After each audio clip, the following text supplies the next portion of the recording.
Tahu nggak tadi tuh kenapa gue nggak mau masuk? Karena di pintu toiletnya gue melihat ada jin yang badannya gede banget. Terus akhirnya gue menemukan cerita yang berhasil membuat bulu kuduk gue merinding. Hey fellas, gue mau bikin vlog nih. Gue mau nyoba bikin reading vlog ala-ala gitu deh. Dan temanya itu adalah horor. Jadi selama seminggu ini gue akan mencoba membaca novel-novel horor. Novelnya bentar.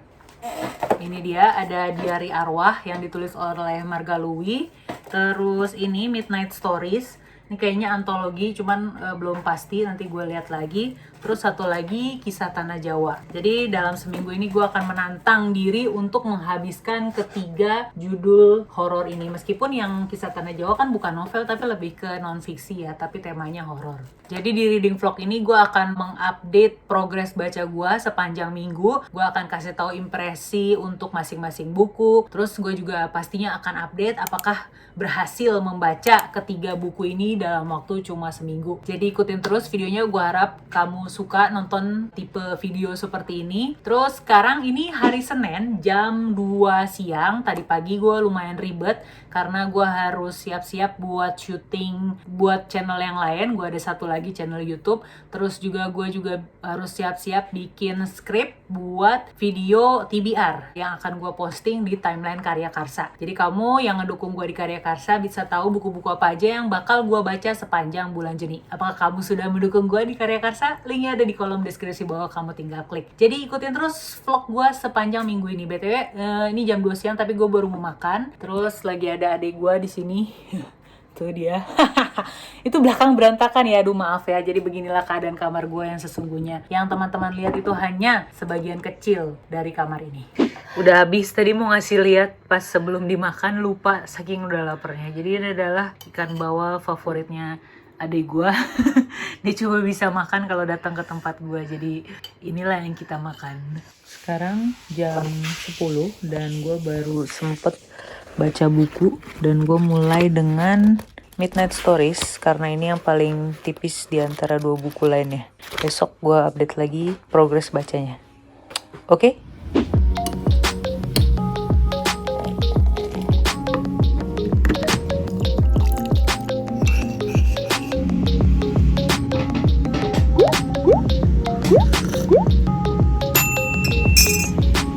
Halo, ini gue jam 15.52, kelihatan gak sih? Nih ya, 15.52. Tadi seharian gue bikin skrip sama shoot video, jadi baru sempet bikin update progres baca gue sekarang. Nah, semalam itu gue berhasil menyelesaikan buku Midnight Stories ini, dan setelah selesai bacanya, impresi gue adalah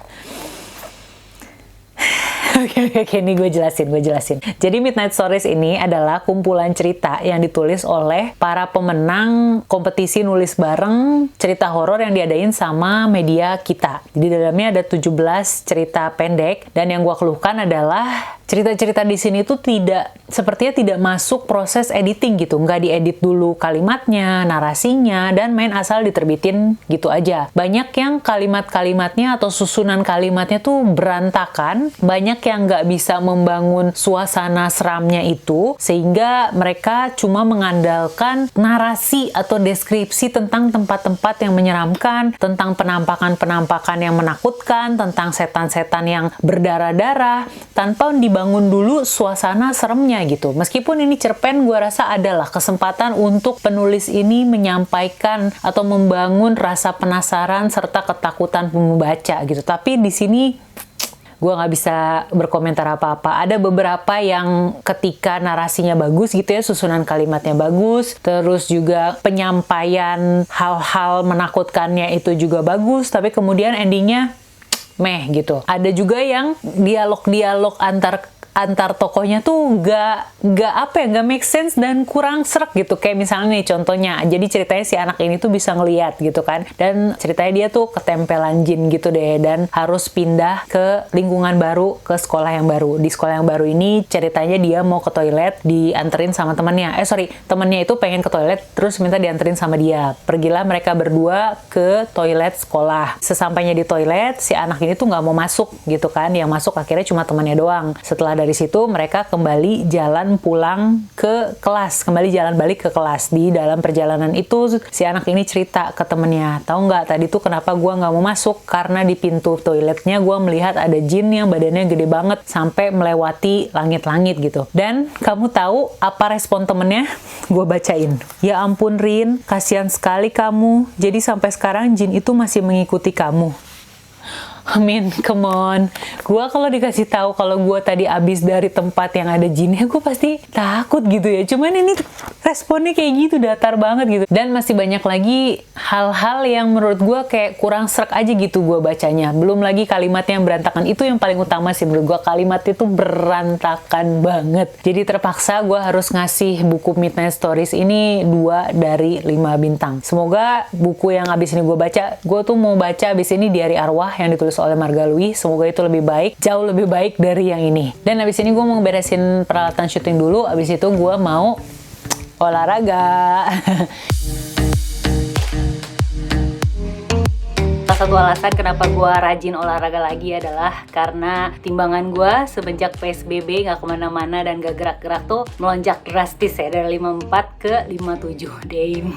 Tapi sebenarnya alasan lain selain pengen nurunin berat badan adalah karena badan gue tuh kayak jadi cepet capek gitu. Terus bawaannya lemes mulu gitu. Ngapa-ngapain gak enak. Udah gitu suka anxious, suka kebanyakan mikir. Olahraga tuh menurut gue adalah salah satu momen dimana gue gak perlu mikirin apa-apa. Gue cuma fokus ngitung 1, 2, 3, 4, 5 dan seterusnya. Kamu yang suka anxious dan banyak mikir, coba deh nyobain olahraga supaya pikirannya bisa teralih ke hal yang lain, dan hal yang lain itu adalah hal yang positif. Ada kucing nungguin minta dijemput. Oke.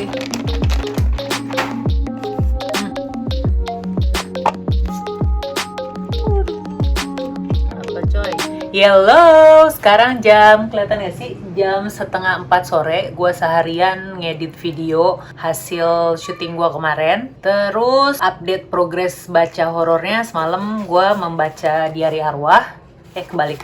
Semalam gue baca Diari Arwah yang ditulis oleh Marga Louis. Udah sampai halaman 128. Ini ternyata kumpulan cerpen juga. Gue udah baca 5 judul cerpennya. Sejauh ini narasinya oke, meskipun cerpen tapi penulis berhasil ngebangun suasana seremnya itu. Jadi pas ada kejadian-kejadiannya dimunculin itu lumayan serem. Meskipun ada banyak banget typo di sini. Terus mengenai cerita yang paling gue suka sejauh ini adalah yang berjudul Teman Pertama sama Raja. Kalau yang teman pertama ini sedih, ya kan? Gua nggak bisa ngasih tau kenapa. Kalau yang Raja itu terenyuh gitu. Kalau Raja tuh tentang pembalasan dendam. Kalau yang teman pertama itu tentang anak SMP yang kenalan sama cewek. Makanya ada sesuatu di balik perkenalan itu yang membuat ceritanya jadi sedih. Nanti gue lanjutin baca lagi malam. Jadi udah lewat vlog ini kamu jadi tahu lah ya bahwa gue tuh kalau baca, kesempatan baca gue meskipun gue kerja dari rumah tuh tetap aja gitu cuma bisa baca malam. Nggak ada tuh yang namanya bisa baca di antara sela-sela kegiatan satu sama yang lain. Nggak ada.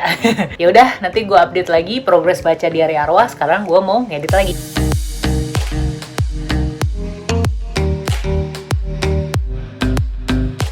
Ini hari Kamis. Sekarang jam 3:30 sore. Semalam itu gue lanjut baca ini dia, Diari Arwah. Terus akhirnya gue menemukan cerita yang berhasil membuat bulu kuduk gue merinding. Itu judulnya adalah Mbah Konde ya, nggak salah. Mbah Konde. Kenapa ini bikin gue merinding? Karena penampakannya tuh ada di luar jendela lantai 2. Yang mana di luar jendelanya tuh nggak ada buat pijakan gitu. Hal-hal kayak gitu tuh selalu berhasil bikin gue merinding sih. Ini gue bacain kalimat tepatnya ya. Aku tercengang melihat seseorang berada di luar jendela. Badannya melengkung ke belakang. Nah itu juga tuh yang bikin merinding. Badannya melengkung ke belakang dan wajahnya menyeringai ke arah kami.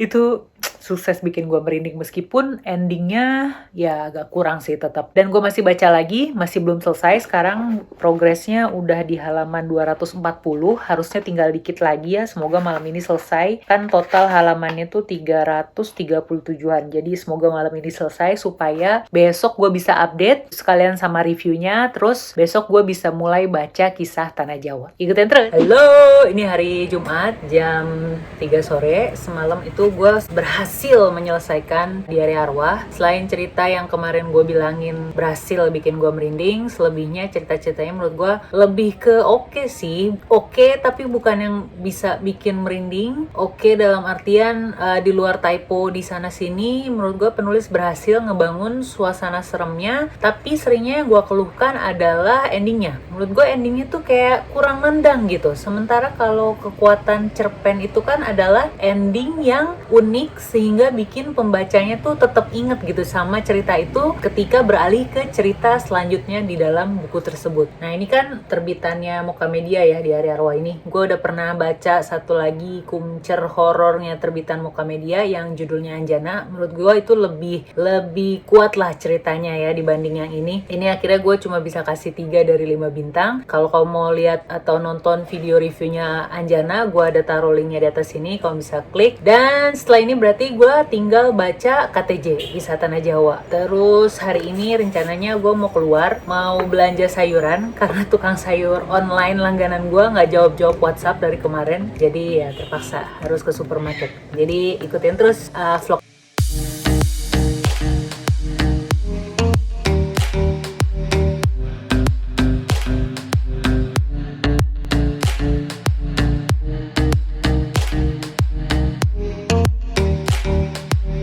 Kalau lagi niat masak, beginilah kira-kira yang gue makan sehari-hari. Selalu ada sayur, protein, sama karbo. Sayurnya lebih banyak.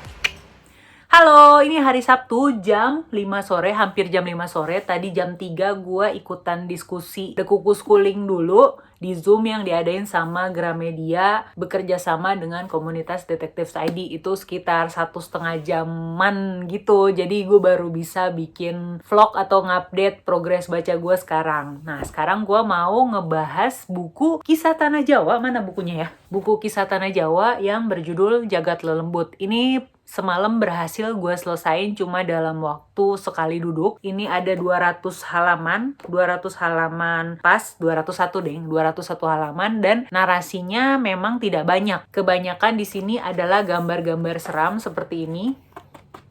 Yang menurut keterangan di bagian awal katanya jangan dilihat terlalu lama karena nanti dikhawatirkan ada efek sampingnya gitu ya, kayak pusing, mual dan sebagainya. Ya udah, pas lama baca mana ada gue lihat lama-lama, yang ada malah gue tutupin gambar-gambarnya pas lagi baca narasinya. Terus juga ada bagian yang ditulis dengan font yang berbeda yang berisikan mantra-mantra, itu juga gue skip. Gue nggak mau cari perkara, gue cukup tahu ceritanya aja tanpa perlu segitu penasarannya dengan mencoba mengucapkan mantra-mantra yang ada di dalam sini. Overall, ini seperti judulnya, Jagat Lelembut memang berisikan tentang makhluk-makhluk yang menghuni jagat lelembut itu yang katanya diperkirakan bisa ada sampai 17 lapisan. Jadi dari tim Kisah Tanah Jawa mencoba membuat daftar-daftarnya terus digolong-golongin gitu loh. Ada golongan jin, ada golongan sosok fenomenal dan sebagainya. Di daftar tersebut nanti ada namanya siapa sama narasinya atau deskripsi keterangan tentang makhluk tersebut. Dan beberapa ada juga yang nggak ada keterangannya karena memang terlalu obvious ya, terlalu jelas. Kayak misalnya yang kuntilanak kuning, ya udah aja gitu gambar kuntilanak berwarna kuning tanpa ada penjelasan lain-lain karena di bagian awal juga sudah dijelaskan perbedaan-perbedaannya seperti itu. Gue nggak ada masalah dengan narasinya mengalir dengan lancar, dengan enak dibacanya. Typonya juga kayaknya sedikit sekali, jadi nggak perlu dibahas juga. Karena pas baca bukunya KTJ yang pertama, Kisah Tanah Jawa yang pertama, yang ini nih, gue memang belum bikin reviewnya ya, karena bukunya udah keburu dipinjem dan gue belum sempat bikin reviewnya. Itu pun yang buku pertama juga tidak jauh berbeda dengan buku yang ini. Jadi sejauh ini gue kasih 3,8 bintang buat buku Jagat Lelembut karena memang memuaskan rasa penasaran gue tentang apa-apa aja gitu penghuni Jagat Lelembut, terus posisi-posisinya di mana aja, terus kejadian-kejadian apa yang dialami oleh tim KTJ ini ketika melakukan retrokognisi. Karena gue kan pribadi tidak menonton channel YouTube mereka ya, gue nggak tahu, nggak berani aja kalau nonton channel YouTube-nya. Jadi ya ketika ada bukunya seperti ini ya gue lebih baik membaca bukunya aja. Kalau ditanya serem apa enggak, tentu saja seram. Makanya gue membaca buku ini menunggu suami gue sudah pulang dari kerja, barulah gue bisa baca ini ditemenin dia. Ya itu dia, jadi ini Kisah Tanah Jawa buku keduanya gue kasih 3,8 dari 5 bintang dan sekaligus menutup vlog yang mana gue seminggu mencoba membaca horor, dan ternyata gue berhasil. Yeay! Seminggu ini bacaan gue kelam semua. Kelam dalam artian mengerikan lagi. Semalam tuh gue mencoba menonton vlog dari booktuber favorit gue, Books and Lala. Kalau kamu pernah nonton juga, gue lagi nyari inspirasi gitu ya, gimana sih cara bikin reading vlog tuh yang menarik gitu. Terus ternyata dia memang videonya dia menarik gitu, bener-bener dikasih lihat dari pagi dia ngapain aja sampai malam. Terus dia juga kadang share progres bacanya meskipun dia nggak nge-review langsung di vlognya itu, jadi dia ada bikin reviewnya lagi nanti di video yang lain. Jadi kayaknya format gue salah ya, gue bikin vlog ini sekaligus nge-review sama bukunya. Jadi kalau kamu punya masukan apa aja yang pengen kamu lihat di reading vlog gue selanjutnya, kasih tahu di kolom komen di bawah biar gue ada ide gitu ya, karena ini bener-bener pertama kalinya gue bikin reading vlog dan gak semua kegiatan yang gue lakukan dalam satu hari itu gue laporkan atau gue update, karena kadang juga suka lupa gitu, oh ya gue lagi bikin reading vlog ya mingguan, terus gue lupa gitu mengupdate apa-apa aja yang gue lakukan sehari-hari. Lagian kalaupun gue mau update, kayaknya kegiatan gue setiap hari ya itu-itu aja gitu, dan gue gak kemana-mana juga. Paling kemarin itu yang belanja ke supermarket. Meskipun demikian, gue harap kamu terhibur menonton reading vlog gue ini. Jangan lupa like video ini kalau kamu suka, subscribe juga ke channel ini, dan kita ketemu lagi di video-video selanjutnya. See ya!